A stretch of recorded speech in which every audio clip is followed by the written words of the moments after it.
Yep, here's where we're at with this garden out here. Got some lettuce that I planted that's all bolting. It's all bitter. I need to get rid of it. Some new lettuce that I have not been very good at taking care of that needs to be planted. That'll go in here. Got some broccoli that's getting close to being pulled. Some broccoli that's been harvested and has some side shoots. Broccoli that needs to be harvested. Some more. These are all going to be snap beans.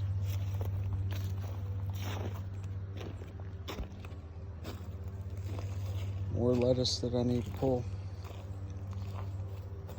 More broccoli.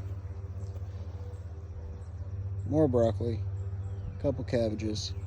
Cabbage actually did pretty good this year. Some micro tomatoes that I put right in the ground. Still need to run the drip irrigation. Micro tomatoes that are kind of at the end of their life. I'll be pulling them, collecting seed, eating some of them. We've got some zucchini. The white spots on this isn't anything bad, it's just part of the genetics. Squash.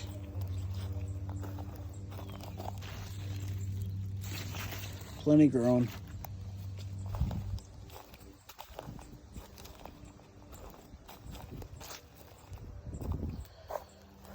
These are cucumbers. I've got a mix, some slicing, some pickling. Couldn't tell you which is which because I did a very bad job of keeping track. That one died and it's coming back. This is a Jubilee watermelon. We grew these last year and they did okay.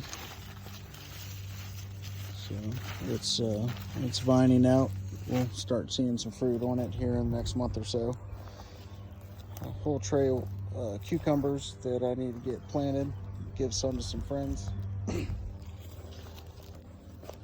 This whole first row here is nothing but paste tomatoes. These are Marzano Fires. Grew them last year. They're pretty good. Using a technique called a Florida weave.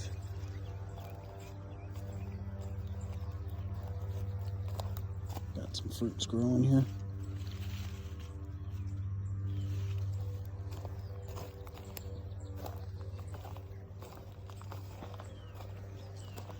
This row is all determinate tomatoes. Those two didn't make it past the frost.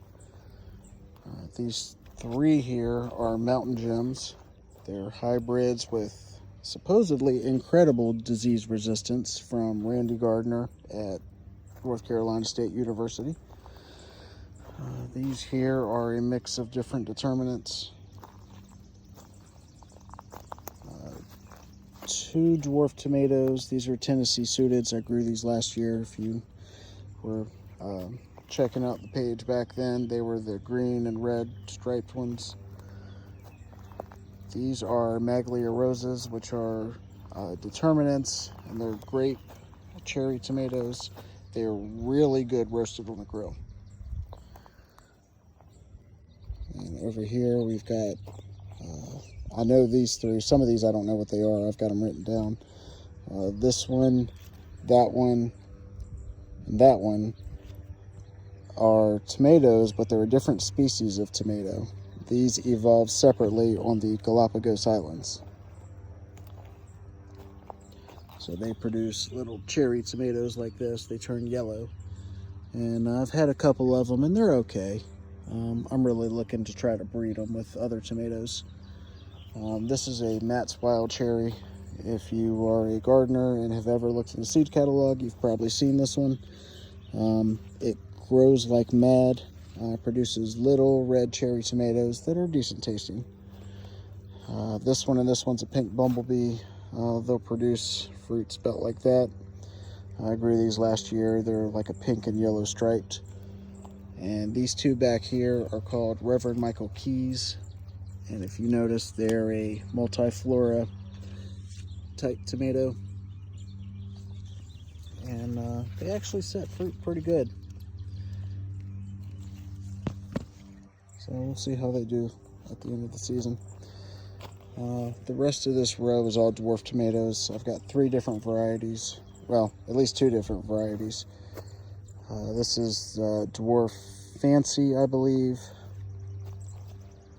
And then these, I failed to mark what they were when I was transplanting. So we'll see when they grow up. And then Dwarf Hardy is somewhere in here. And then Dwarf Mocha Cherry. And I think this is Dwarf Arctic Rose, maybe? I think I originally had Dwarf Beauty King, but it didn't make it past the frost, so I had to replace it. And then these are the indeterminates. Usually it's 2 in a row, like this one and that one are the same.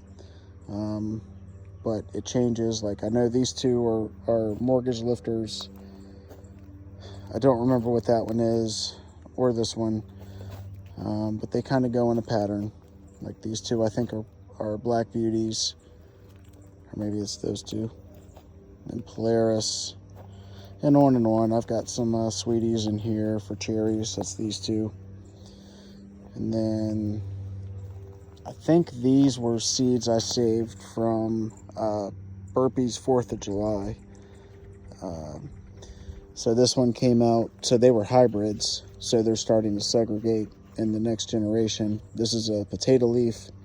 This is a regular leaf. They'll have little golf ball sized tomatoes, probably. I think these are Brandywines here with the potato leaves. And then, oops. I don't remember what these are. I think these are green bees, actually.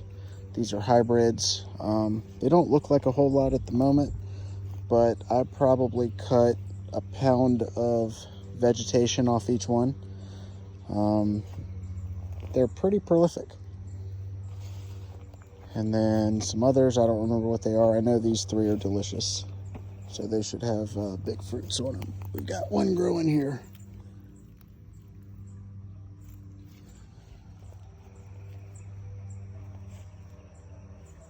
And then I've got some weeds, kind of letting nature do its thing and trying to catch stuff before it goes to seed for the most part. Have some aphids, but also have some ladybugs. Have some dragonflies flying around, which is nice. My little pond over here. So, that's the main plot.